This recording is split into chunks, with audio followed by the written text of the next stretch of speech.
बिस्मिल्लाहिर्रहमानिर्रहीम, अस्सलाम वालेकुम। आप देख रहे हैं सुनो डिजिटल। मैं हूं अरसलान रफ़ीक भट्टी। एक मामला पिछले दिनों बड़ा सोशल मीडिया पर वायरल हुआ कि काशिफ ज़मीर एक टिकटॉकर हैं, उन्होंने फ्रॉड कर दिया है उनके ऊपर। अभी बताएंगे आपको कि टोटल कितने मुकदमात हैं और सारे के सारे फ्रॉड के हैं। किसी से पैसे ले लिए, किसी को झांसा दे दिया, किसी की ज़मीन छुड़ाने का। इवन एक माजूर खातून से उन्होंने ऑपरेशन के बहाने भी 4 लाख रुपए लिए हुए हैं। कुल मिलाकर कोई 20 के करीब के पता नहीं 12 के करीब FIR उनके ऊपर दर्ज हैं, उसमें इश्तहारी भी हैं। और अभी एक रिसेंट वाक़या हुआ जिसमें उन्होंने एक CTD काउंटर टेररिज्म डिपार्टमेंट, जो खुद कानून नाफिज करने के पाबंद होते हैं, उनके एक एहलकार से एक नहीं, दो नहीं, 10 भी नहीं, 15 भी नहीं, सीधा 19,40,000 रुपये ले लिए। और उन्हें कहा कि जनाब, उनको ख्वाब ये दिखाया कि जनाब इटली की ठंडी हवाओं में आपको भेजेंगे, वहाँ जाके किश्तियाँ होंगी और वो गोरी गोरी ख़वातीन, मेमे जिनको हम कहते हैं पंजाबी में, वो होंगी। और बस क्या बात है जनाब, लहरे बहरे हो जाएंगी और आपके पास पैसा ही पैसा होगा, तो आ जाएं।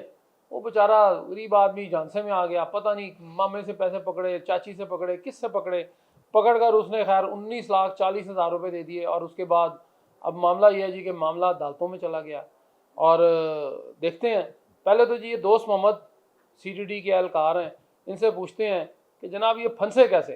जी अस्सलाम वालेकुम दोस्त मोहम्मद साहब, क्या हाल है आपका? जी वालेकुम सलाम। आप ठीक हैं? बिल्कुल ठीक है। अब सुना पैसे पड़े आपके पास, तो मैं भी अकाउंट नंबर आपको दूं तो पैसे भेज देंगे कुछ थोड़े से?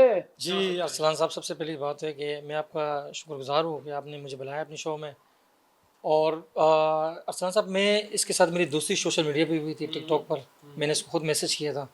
मैंने कहा काशिफ भाई, मैं आपका फ़ैन हूँ, जब कभी कराची आना हुआ तो आप मुझसे लाजमी रब्ता कीजिएगा, मैं आपकी खिदमत करना चाहता हूँ। तो उसने कहा ठीक है। कुछ टाइम बाद इसकी कॉल आती है, मुझे कहता है कि मैं कराची आया हूँ, तो आप अवेलेबल है? मैंने कहा बिल्कुल, मैं कराची में हूँ। हमारे फिर मुझे कहा कि मुलाकात हो सकती है? मैंने कहा बिल्कुल मुलाकात हो सकती है। मैंने लोकेशन भेजी, ये मेरी लोकेशन पे है, हमारी मुलाकात हुई, अच्छी जगह बैठे गपशप हुई हमारी।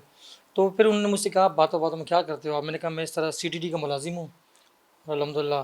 तो उन्होंने मुझे कहा कि यार क्या इनकम हो जी, क्या इनकम हो, इसके अलावा क्या आप करते हो? मैंने कहा अल्हम्दुलिल्लाह, बस शुक्र है, गुजारा चल जाता है, नौकरी है, बाकी बाल बच्चे, उसके साथ सफ़र अच्छा तय हो रहा है। तो उन्होंने मुझे कहा कि यार मेरे पास यूरोप के बहुत अच्छे मतलब वीज़े आए हुए हैं और मैं इससे पहले भी बंदों को भेज चुका हूँ। अगर आपका इरादा हो तो मुझे बताना, मैं आपको भेज दूँगा और वहाँ अच्छी इनकम भी लग जाएगी, 3 से 4 लाख रुपए। अव्वल तो मैंने कहा मेरे को ज़रूरत ही नहीं है, क्योंकि अच्छी नौकरी लगी हुई है अल्हम्दुलिल्लाह। उन्होंने बहुत ज़्यादा इसरार किया मुझे। फिर उन्होंने मुझे मोबाइल के अंदर कुछ पासपोर्ट दिखाए, वीज़े दिखाए कि यार इनको मैं भेज चुका हूँ और इनकी अच्छी इनकम है, 4 से 5 लाख रुपये इनकम भी कमा रहे हैं और अच्छा माशाल्लाह इनको गुजारा भी हो रहा है। तो आप 60-70 हज़ार सैलरी में क्या करोगे, क्या आपका गुजारा होगा? तो मैंने उनको बोला यार मुझे ज़रूरत नहीं है, अगर मुझे फिर भी किसी काम करवाना हो कज़न के या भाई का, तो मैं इंशाल्लाह उनसे पूछ के। बोला नहीं नहीं, आप करवा लो अपना, आपकी सरकारी नौकरी में क्या बचत होगी, क्या बचाओगे आप? तो मैंने कहा चलो मैं सोच कर आपको बताऊँगा। जब जाने लगे फिर मुझे इसने इसरार किया कि यार आप मेरी बात को लाज़मी सोचना। मैंने कहा चलो ठीक है। अच्छा, जैसे ही ये लाहौर जाता है ना, मुझे दोबारा कॉल करने लग जाता है। बोले यार वो 2 क्लाइंट के काम मेरे रेडी है, तो मैं तीसरा चाहता हूँ, आपसे मुलाकात हुई, आपने मेरी इज़्ज़त की, खिदमत की, तो मैं चाहता हूँ आपका काम भी मैं लगवा दूँ। फिर यहाँ मैंने उनसे पूछा कि क्या प्रोसेस होगा, कितने। इन्होंने इटली भेजना था मुझे। जी हाँ, इटली भेजना था मुझे। फिर उन्होंने मैंने इनसे पूछा प्रोसेस कितना टाइम का है और कितने पैसे लगेंगे।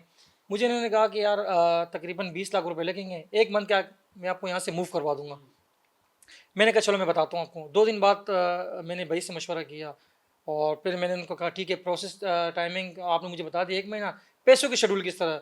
इसने कहा यार 9 लाख अपने पहले देने, बाकी 10,40,000 अपने आफ्टर वीज़ा देने, मतलब 60,000 रुपये आपके लिए रियायत कर दी मैंने। जी हाँ। मैंने कहा चले, आपकी आपका शुक्रिया, ये आपका बड़ापन है। तो मुझे कह रहा है कब आने? मैंने कहा यार मेरे को तो टाइम लगे। बोला नहीं यार, आपने 2 दिन लाहौर आ जाए और काम, बस 2 बंदों काम रेडी है, तो आपका भी काम इंशाल्लाह अर्जेंट हो जाएगा।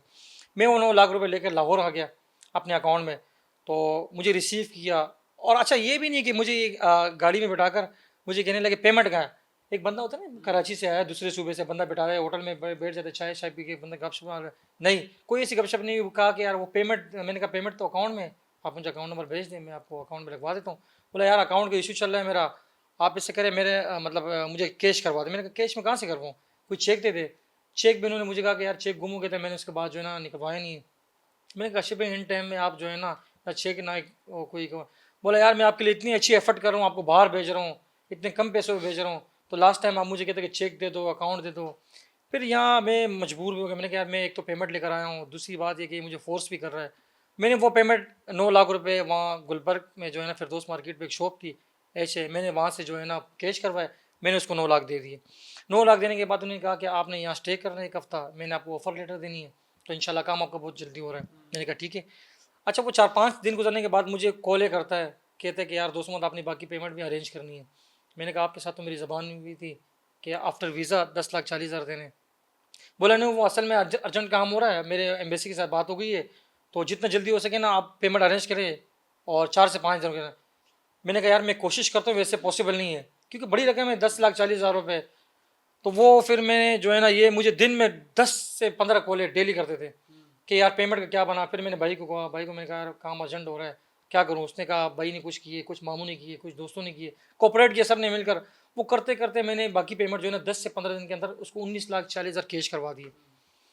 तो जब कैश मैंने करवा दिया, उन्होंने कहा कि यार आप जो है ना कुछ दिन रुक जाओ, या फिर आपने कराची जाना है कराची चले जाए। मैंने इंशाल्लाह वीज़ा लगाने के बाद आपको बुला के फिर आपने छुट्टी वुट्टी का अपना करना है। मैंने कहा हाँ, मैंने छुट्टी भी लेनी है अपने गवर्नमेंट इदारे से।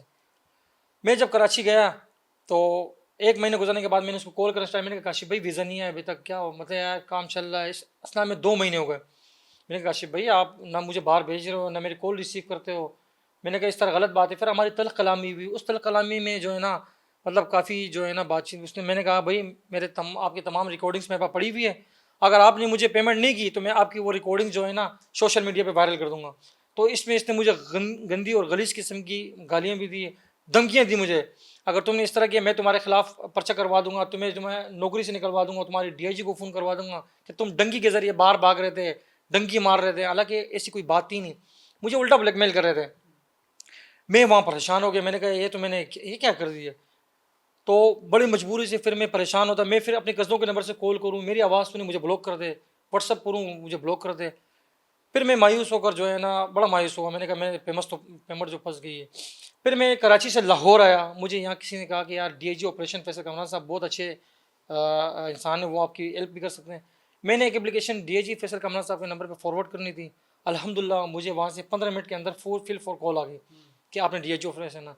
मैं जब डीआईजी ऑफिस गया तो तमाम प्रूफ जो रिकॉर्डिंग्स है मेरे पास, जो जिसमें ये मुझे कह रहा था कि पैसों से पहले कि आपको अगर मैंने 48 घंटे के अंदर पाकिस्तान से मूव नहीं किया तो मैं आपके पाँव में बैठ कर आपसे जूती भी खाऊंगा और आपका 1-1 रुपये वापस करूंगा। नहीं तो आप हमारे पैसे क्यों नहीं दे रहे हो यार?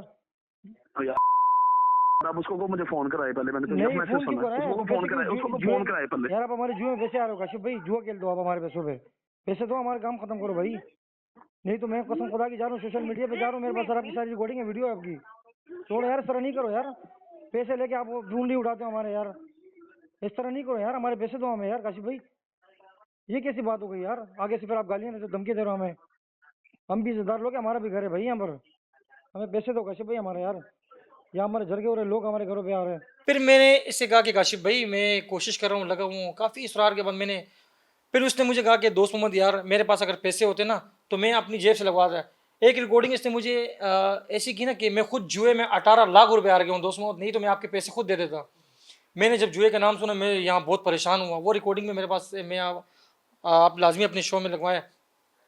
मैंने वो पेमेंट देने के बाद मैं बड़ा मायूस हूँ। फिर जब यहाँ डीआईजी साहब ने जो है ना तमाम सबूत देके और इसके खिलाफ जो है ना गुलबर्ग थाने में जो है ना एफआईआर दर्ज हुई 420 की। ठीक है। जी हाँ। ठीक है। अच्छा, 420 की एफआईआर दर्ज होने के बाद इसने बेल करवा दी अपनी, प्रीवियस बेल करवाने के बाद ये शामिल तफ्तीश ही नहीं हुआ पुलिस में, बिल्कुल भी शामिल तफ्तीश नहीं हुआ।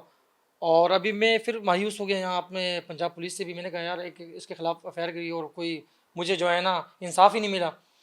फिर मुझे इसने कहीं और नंबरों से फ़ोन करना स्टार्ट कर दिया कि ये एफआईआर अपनी वापस ले लो, कराची चले जाओ, नहीं तो मैं तुम्हारे खिलाफ ये कर दूंगा, मतलब मुझे धमकियाँ देने लगा। मैंने दोबारा फिर इसके खिलाफ एक पर्चा और दर्ज किया, वो तमाम रिकॉर्डिंग्स लेकर जिसने मुझे कॉल की थी, वो मैं डीआईजी साहब के पास दोबारा गया। मैंने कहा सर ये तो मुझे जान से मारने की धमकियाँ दे रहा है। इसके खिलाफ एक पर्चा मैंने मजंग थाने में करवाया। और जो है ना अब जो है ना मुझे इंसाफ चाहिए, मैं अपने इदारों से ख़ास तौर पर अपील करता हूँ। ठीक हो गया। मादिया जी के 420 का पर्चा तो दर्ज हो गया, अब होता क्या है, यहाँ करना क्या है। मामला यह है जी कि दोस्त मोहम्मद को 19,40,000 रुपए का चूना लग गया। अब इनकी मदद कर रहे हैं जी, वो इनके दोस्त भी हैं, अब तो दोस्त बन गए हैं, डॉक्टर जुनेद भट्ट एडवोकेट है। इनसे पूछते हैं कि ये मामला है क्या, क्या इतना ही सिंपल है जितना ये बता रहे हैं, कि 420 का पर्चा है, वो तो उसमें तो काबिल ज़मानत ऑफेंस है।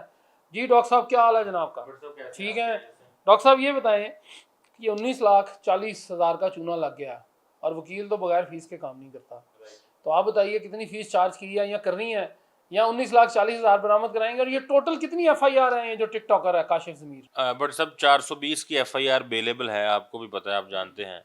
420 की FIR पुलिस ने दे के मेरा ख्याल है इसको एक लॉलीपॉप दिया था, बजाय इसके कि इसको प्रॉपर गाइड किया जाता कि जब आप FIA में जाएं जो आपका प्रॉपर प्लेटफॉर्म है। 420 की FIR दे के और इसका केस जो है वो कमज़ोर कर दिया। 420 में उसने बेल कंफर्म करवाई अपनी, हमने फिर उस 420 को ASP साहबा हैं उनसे हमने रेफ़र करवाई इन्वेस्टिगेशन FIA में। अभी FIA में भी गए, वहाँ पे भी उसके अगेंस्ट जो है वो नोटिस इशू होने वाला है, वो 1-2 दिन में इसको पहला नोटिस चला जाएगा। सबसे बड़ी बात यह है कि इसकी CRO में 19-20 FIRs हैं, इसकी FIRs के अलावा 2 ये हैं, 21 FIR हो गई हैं। क्या हमारा जो मीडिया इतना हाईलाइट किया है, मीडिया ने इस केस को, इस केस में जान डालने वाला ही मीडिया है। इतना हाईलाइटेड केस है ये, और ये एक फ्रॉड नहीं है, 19-20 तो रिपोर्टेड फ्रॉड है ना। पाकिस्तान का नाम खराब किया है इसने मुख्तलिफ लोगों से, एंगन अल्तान के साथ फ्रॉड किया, वहाँ से बाहर आ गया ये बंदा, ये CTD का मुलाजम है, इससे फ्रॉड किया, ये 3 बच्चियों से फ्रॉड किया। तो मेरी आपके तवज्जुह से आला हकाम को ये रिक्वेस्ट है, अपील है, ये गरीब आदमी है, इसकी हेल्प की जाए और इसको पकड़ के तो इससे इंटेरोगेट किया जाए। अगर हम लकीर के फ़कीर बने रहेंगे तो ना 420 में कुछ मिलेगा, ना 406 में इसको कुछ मिलेगा, ना 499 को मिलेगा। तो आपके तवज्जुह से यही इस्तदा है कि इस बंदे को पकड़ें, पकड़ के इससे इंटेरोगेट करें और इस गरीब आदमी के पैसे रिकवर करवाएं। आपने कितने पैसे लिए? सर हमने, टू बी वेरी ऑनेस्ट, आपके शो में ये कंप्लेनेंट से पूछ सकते हैं, 1 रुपया मैंने अपनी गाड़ी के पेट्रोल की मद में नहीं लिया, बल्कि इसको खुद रहाइश दी है, क्योंकि ये हमारा मेहमान भी है और परेशान भी है। पैसे रिकवर हो जाएंगे तो फिर देख लेंगे। ठीक है।